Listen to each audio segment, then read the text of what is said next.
Good afternoon on what is another bright, chilly day. It is Monday, 6th of October. I'm back in the reading nook with some parcels. A cat who is not ours, and of course a nice hot cup of tea. Which is to say, it's a chilly day, so I really need this. Got to be careful. It does like to nose my wrist when I'm holding a cup of tea, don't you?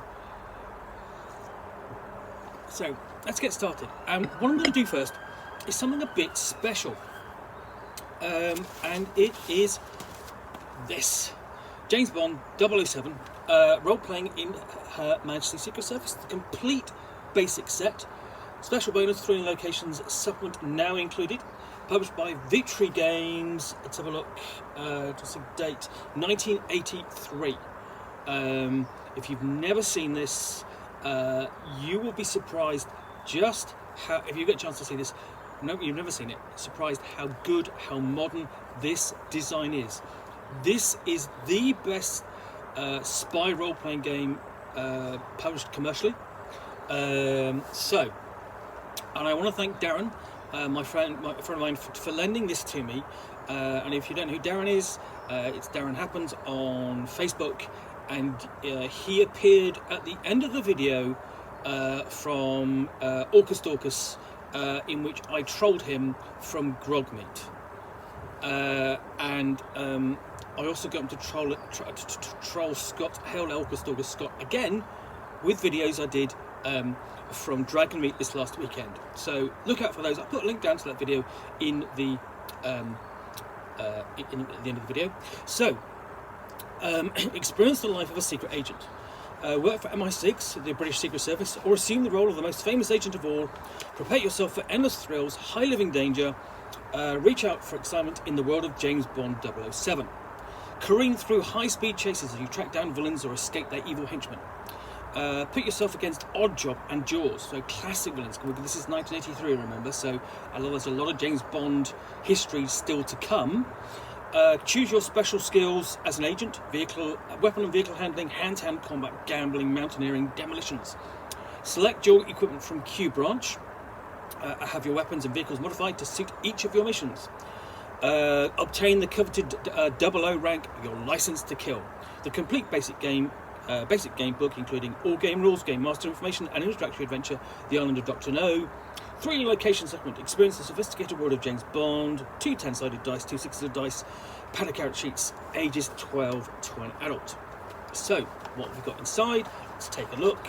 There are no dice, that's not a problem. You know, very few role-playing games with boxes, and basically people still keep the dice in them. Even I don't.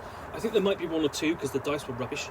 So inside we've got this, which is the core rulebook, and then below that we've got the thrilling locations supplement, and the character sheets.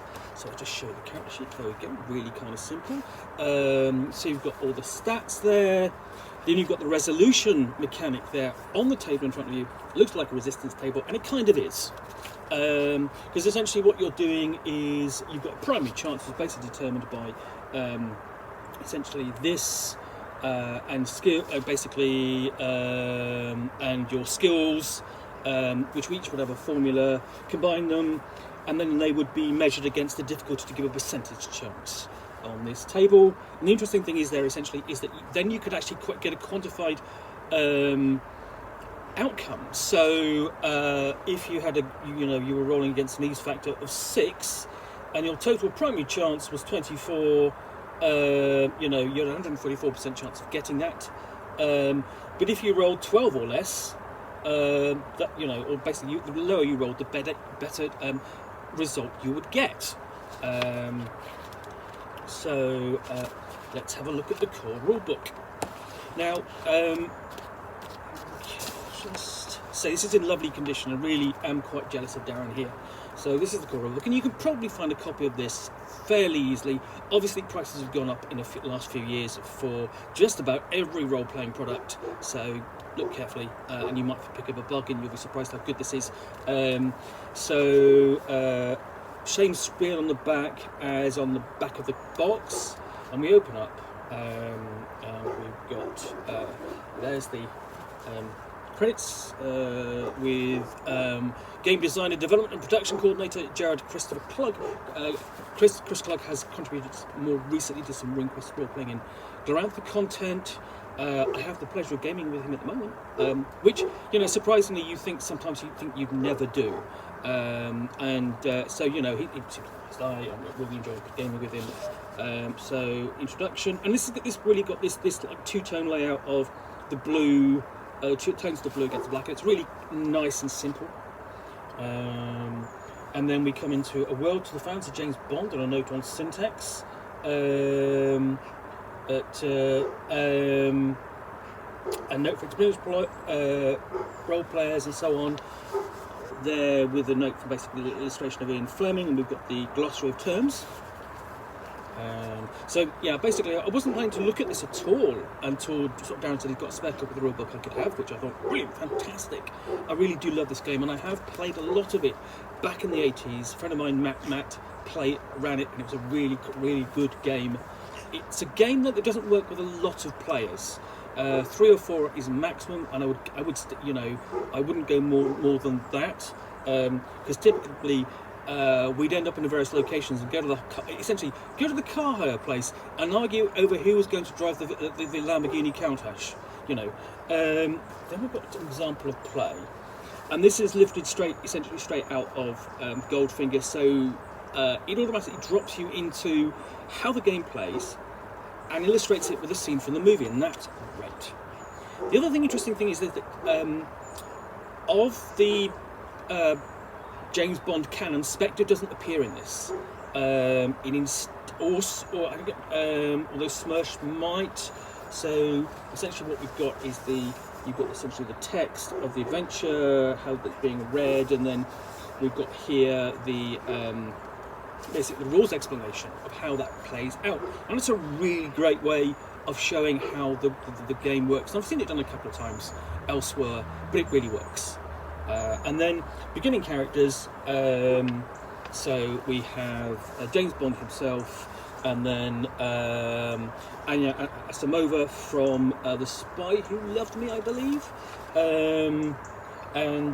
So agent rank characters are Felix Leiter and Holly Goodhead, and then rookie rank characters are Mary Goodnight and Lieutenant Chong Sung Hip. So there we go. So the characters themselves are quite compact, you know, mechanically. There's I mean, they're not uncomplex, but they are quite simple. And here's a full rule character sheet filled out.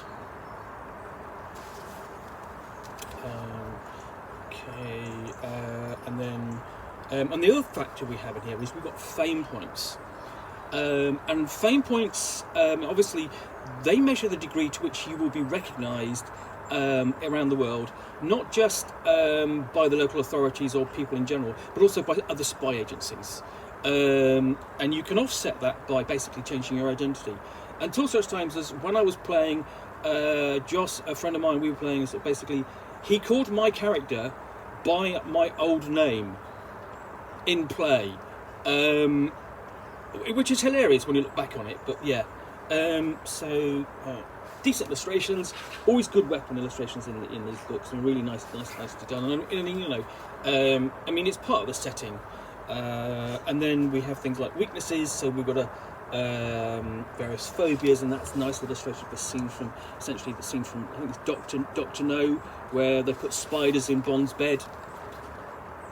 And then professions. And then essentially you can do general spy, but also generally what you do is you do it from a particular profession. So there we go. Okay, so when we played it, we had one character who was ex-police, worked for the Scotland Yard. I played a Russian thief, or white Russian thief, sort of thing. And then we've got fields of expertise like biochemistry or space sciences and snow skiing and that sort of thing. So they're not skills per se, but just things that you can do, and you really just rely upon your base stats for those. And then we get into skills and skills formulas. So there's a bit of mathematics working out the averages of your stats for each skill.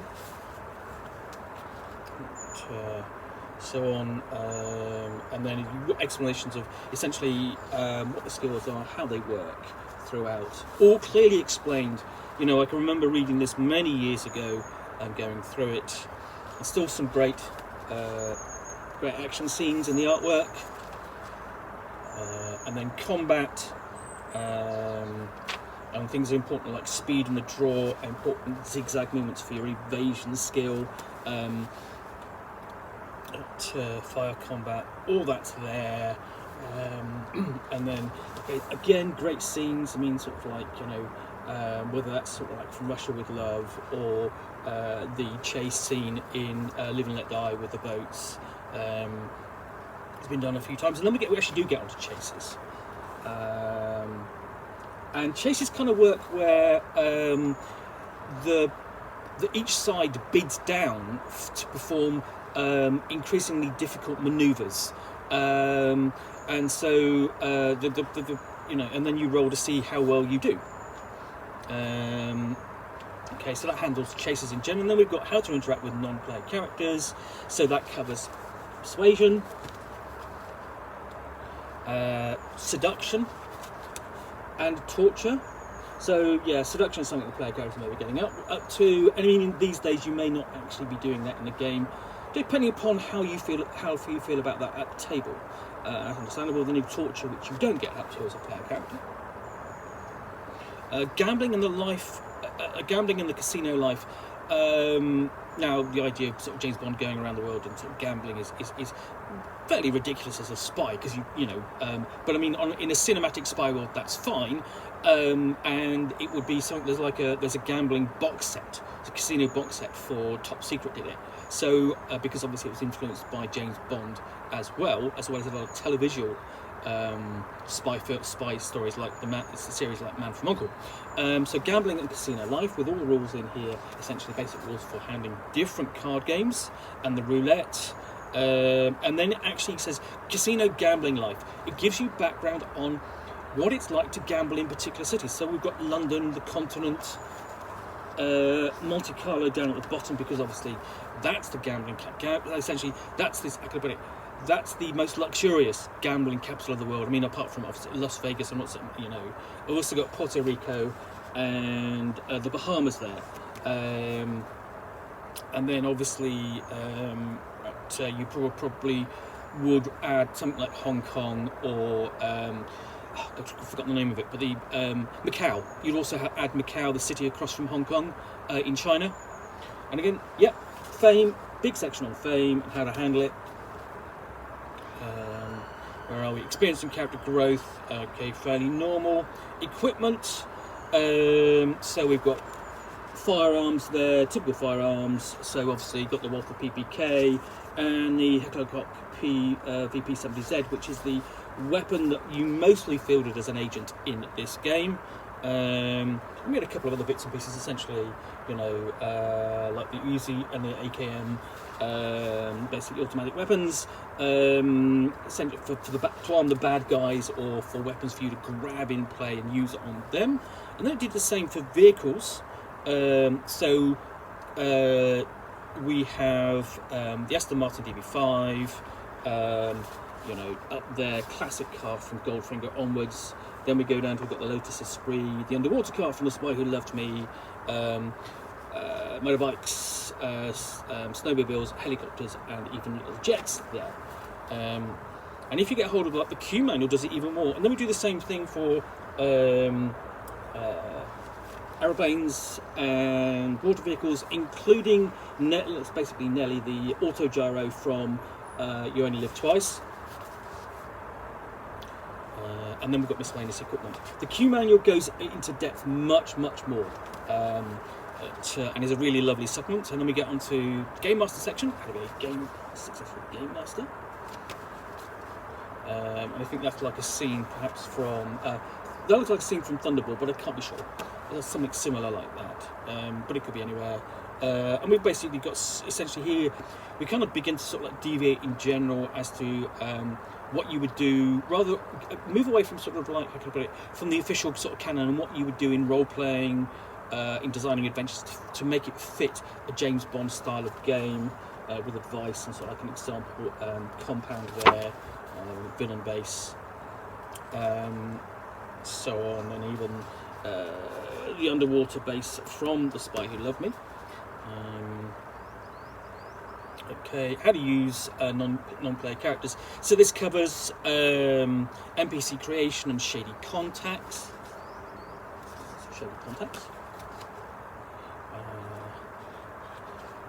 And then we've actually got useful tables, just used to basically, full of just randomly generated, essentially, character NPCs. So if you wanted a beautiful foil or a shady contact, so basically, there we go, roll on that table, and you've got the instant stats for these characters, which is great for minimal preparation and doing it on the fly. And it does the same thing for technicians and major villains and fellow secret agents. And then we've got an encounter system, essentially, as well, which feels a little bit odd, but they really expand it a lot here. Every location every encounter's got a little bit mini paragraph for it. And then we have a breakdown of MI6 and the notable figures. So there's Admiral Sir Miles Messervy, there we go, I'm probably pronouncing that wrong, and at Q himself, basically warily handing out the equipment to Bond himself. And then we've got stats also for Miss Moneypenny and William Tanner, who basically they played more. Certainly, William Tanner's played a bit more of the role in the more recent Bond movies. And then Tarot. And so Tarot. So there's no Spectre or really Smersh or anything like that. Instead, we have Tarot, technological accession, revenge, and organised terrorism. Obviously, this is for rights reasons more than anything, from what I can gather. But what it means also is there's more scope in here for the referee, the game master, to develop their own stories around an organisation. Because the player characters, also the player characters won't know anything about it, and that's what that gives them a bit more of an unknown in facing the enemy. And then we have allies and enemies of James Bond. So big section here from a lot of the films. So Karembe from Russia with Love, Tracy Bond from On Her Majesty's Secret Service, and so on. All these really nice, like pencilless pen and inks illustrations here. It's a really lovely rulebook. And we've got basically enemies. We've got Sir Hugo Drax, Pussy Galore as an enemy, Auric Goldfinger. And the thing is, with the line, what they would do over the years is they would go through all of the adventures and present them as essentially ones that you could play. But they weren't. Okay, the thing is, if you played them and you went, okay, I've seen this film, I'll just follow the clues as Bond did, that would usually end in failure. There was always deviated slightly from the given plot. So got all these thrilling cities. So got Hong Kong with maps, and it does the same for, let's have a look, Nassau. And back then you were looking at basically these were, were places you didn't know about when you were coming to this as sort of like a young player. You'd only seen them in the Bond films, and this caught all the sort of like the feeling of it. There we go. Distances, and then what we've got in the back is the Island of Dr. No. Essentially, this is a little solo adventure. You can play through. And also it was available as a full adventure as well, basically much more detailed. So yeah, okay, so that's the core book. So let's have a look at thrilling locations. So thrilling locations. Cup of tea first, because it is cold up here.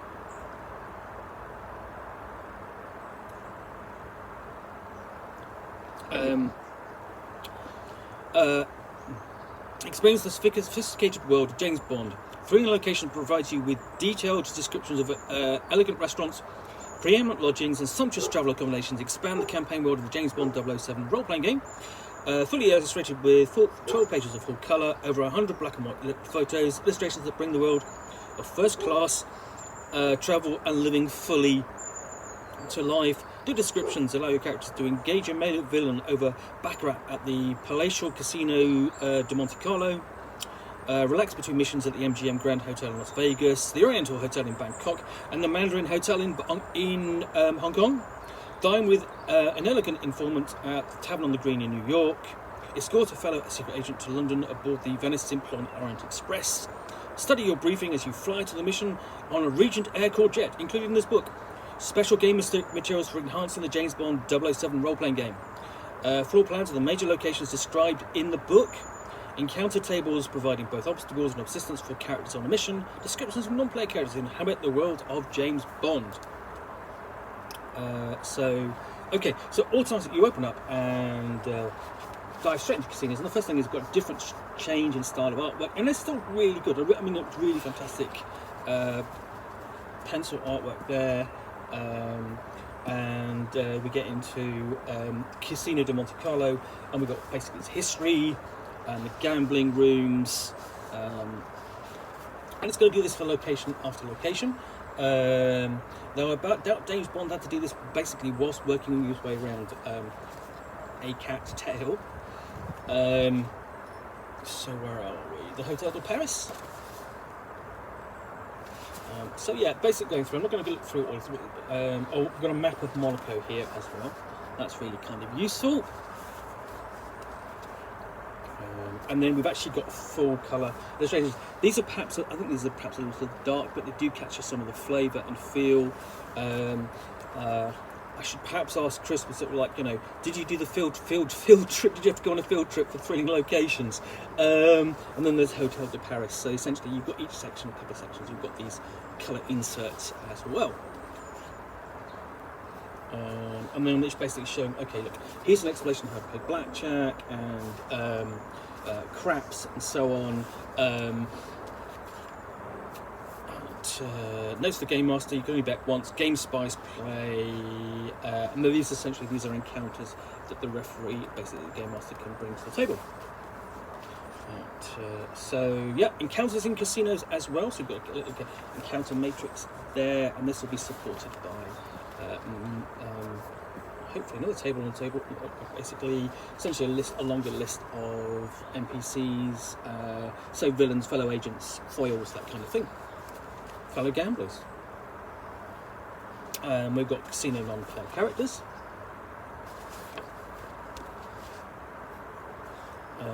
So we have owners and managers, again with these really kind of, I really like these, I mean there's almost slightly cartoonish with that look, but the artwork is fantastic in here. I really do like the look of these books. And then we've got maps of Monaco. Sorry, it is pictures of Monaco. Sorry, at the MGM Grand Hotel. There's a complete floor plan of the Hotel de Paris and the Casino de Monte Carlo. Not complete, but enough for where you want to be playing. I think this is such a obviously well researched piece. Then we've got Glover's Casino. Just more and more content.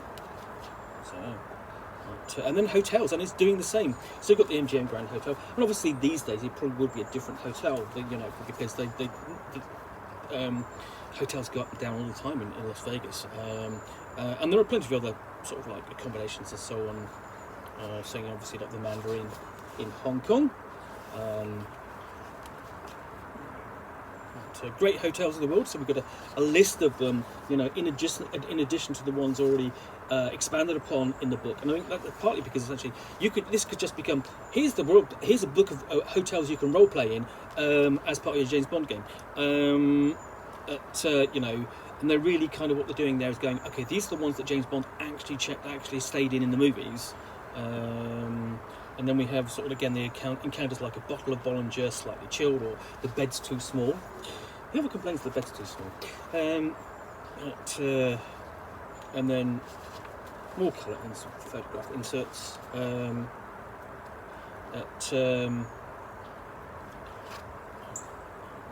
keep going. So that's chapter 2, hotels with hotel non-player characters. More floor plans. Just flashing through this, and where we got to, we get onto restaurants, and it's doing the same thing. We've got the section on the tavern on the green, and these are places sort of like James Bond would have gone, and sort of like obviously Fleming himself sort of like would have experienced some of this. So here we are. We have the tavern on the green, and Maxwell's Plum giving the floor plans, and then we get onto the basically how to get there. Trains, Venice, Simplon, Orient Express.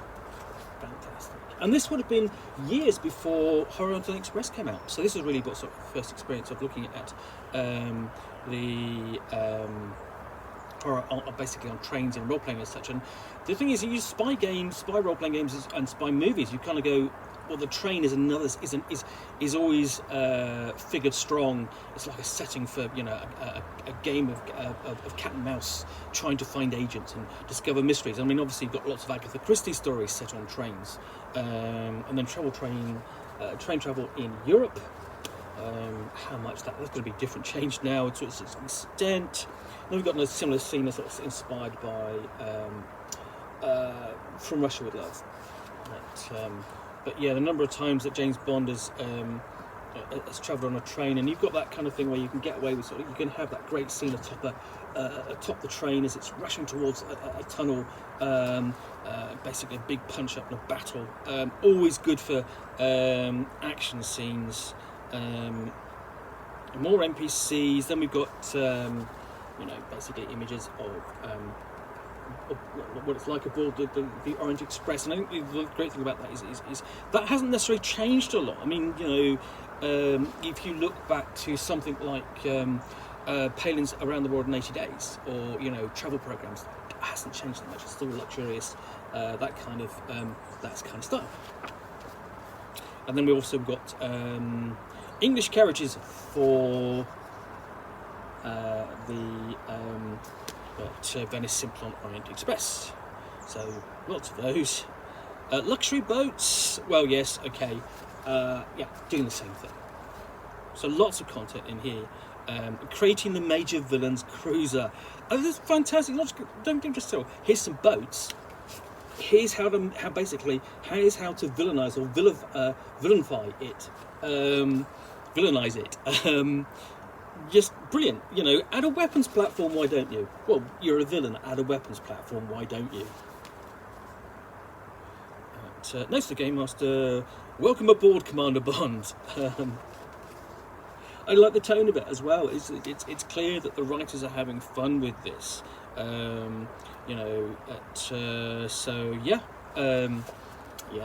Luxury boats are all going to be different, they're going to be even bigger.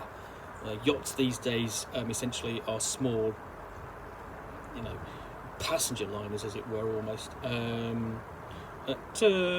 More NPCs for your boat, including somebody who's not Burt Lancaster. And then, not floor plans, but deck plans. And we've got to do the same for the jets as well, and a list of international airports. With maps, with maps of the plans, and sort of like, and of course, I'm glad to have you aboard, Mr. Bond. It does it again, and then famous scene at the end of Goldfinger. And then plane and airport encounters, more NPCs, and a Regent Airjet, and SST, or rather Concorde. Okay, as we know it, basically a signature aircraft of the past. So that's 3 locations, which together with the James Bond 007 rulebook make up the the box set. So, yeah, you are more likely to find a copy of the rulebook than the box set, and you're probably not going to find you're unlikely to find a copy of the box set in as good a condition as this. If you're looking for a cinematic spy game, this still works. It's still incredibly playable, and it's still a lot of fun. You don't have to play it in the tone of James Bond. You don't have to deal with all the issues that we kind of look back and go, well, that's not aged well. You can play it seriously or hammy as you want, depending upon the Bond you're being inspired by. But there's an incredible amount of flexibility and fun in there. And if you do like James Bond, this is really worth tracking down and having a shot at, and if your players are really going to go for it. And it works really well for, as I say, 2 to 3 players who really get into the genre. Anyway, first off, I want to thank Darren for lending me this copy. I'm really glad to actually do a proper unboxing of this. And I almost don't want to return it to him, but I will. And then, of course, if you've enjoyed this video, please do click the like button down below. And if you've got any comments or feedback, I appreciate you posting those, and I will take the time to respond. And lastly, if you want, if you want to be alerted to yet more unboxing of the Nook, where you will see me out here with some boxes and a game or book, which I will basically unpackage and unbox and chat about it to the best extent of my knowledge for roughly 10 minutes or so, all accompanied by a cat who is not ours typically, and a nice hot cup of tea, then please do hit the subscribe button. Anyway, thanks again for watching, and I'll be back again soon with another unboxing of the Nook. Bye for now.